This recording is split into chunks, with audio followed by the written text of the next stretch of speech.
Assalamualaikum warahmatullahi wabarakatuh. Alhamdulillahirabbil alamin wa bihi nasta'in wa ala umuri dunya waddin wassalatu wassalamu ala asyrofil anbiya'i wal mursalin wa ala alihi wa sahbihi ajma'in amma ba'du. Nah, teman-teman, di sini saya Tia Wira Aziza akan menjelaskan kenapa manusia itu harus berpikir.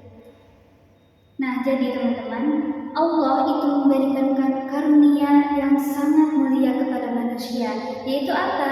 Yaitu manusia diberikan pikiran, diberikan akal, diberikan apa?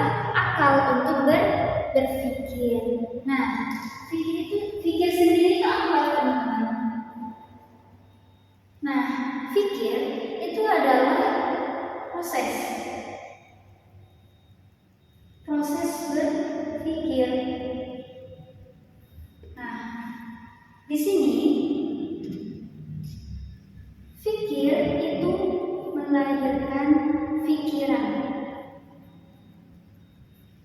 di mana pikiran ini adalah aktivitas dari berpikir sendiri, teman-teman. Nah, lalu dari pikiran itu melahirkan pemikiran. Nah, pemikiran ini itu adalah hasil yang kompleks.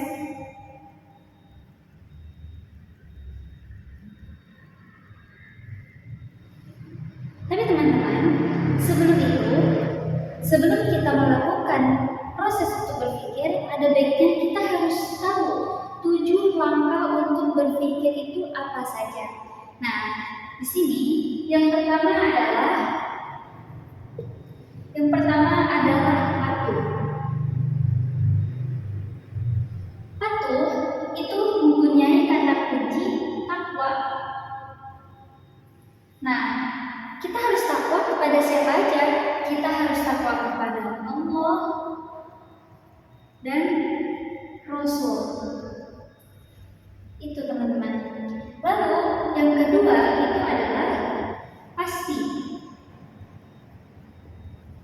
Nah, pasti ini kata kuncinya itu adalah iqra. Iqra apa? Iqra Al-Quran dan hadis. Lalu iqra pengalaman. Lalu iqra ilmu pengetahuan.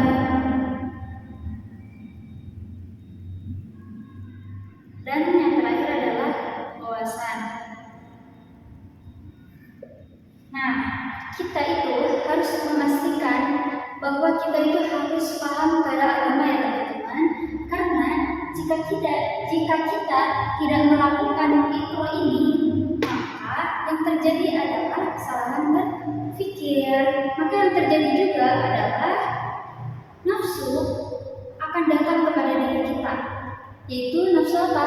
Nafsu amal bisu dan nafsu lawwamah. Makanya kita harus menguatkan ini, teman-teman, ya. Nah, lalu yang ketiga itu adalah miksi. Nah, miksi ini kata kuncinya itu adalah penghayatan. Nah, di mana ketika kita sudah belajar di pesantren, kita sudah belajar di PTIQ, itu, teman-teman, kita harus terus kalau mix itu kayak mixer, ya, dia terus terus digiling gitu, teman-teman, ilmunya. Kita hayati apa yang sudah kita pelajari sampai kita ada di pemahaman.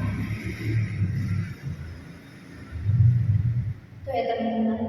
Lalu yang keempat itu adalah fighting. Nah, fighting sendiri ini mempunyai kata kunci yaitu qaubun. Jadi, teman-teman, kita harus melawan antara pemikiran kita dan hawa nafsu kita. Tapi kita harus menenangkan hati. Maksudnya adalah kita harus menenangkan Allah dalam pemikiran kita. Ketika hati kita sudah tenang, maka kita akan dapat akhlakul karimah seperti itu. Lalu selanjutnya adalah yang kelima, itu adalah monitoring.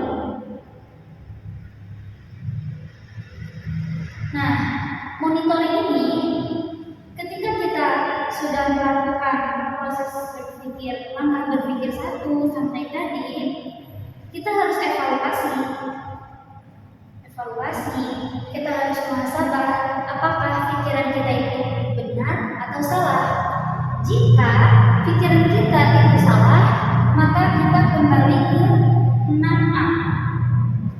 Nah, di sini 6A adalah kita harus melakukan taubatan nasuha. Nah, taubatan nasuha kita harus memulai lagi dari awal. Tapi ketika kita sudah mulai dari awal lalu evaluasi kita benar, maka kita harus kembali ke 6B. Proses berpikir 6B, yaitu adalah istiqomah. Nah, itu dia teman-teman. Setelah kita melakukan ini semua, kita lanjut ke berpikir yang paling penting, yaitu adalah ulil albab. Nah, ulil albab sendiri adalah kita melakukan inovasi dan eksplorasi tentang penciptaan langit dan bumi demi tercapainya peningkatan iman, takwa, dan amal soleh, serta kita bisa memberikan manfaat kepada masyarakat dan kita bisa menjadi manusia yang husnul khotimah.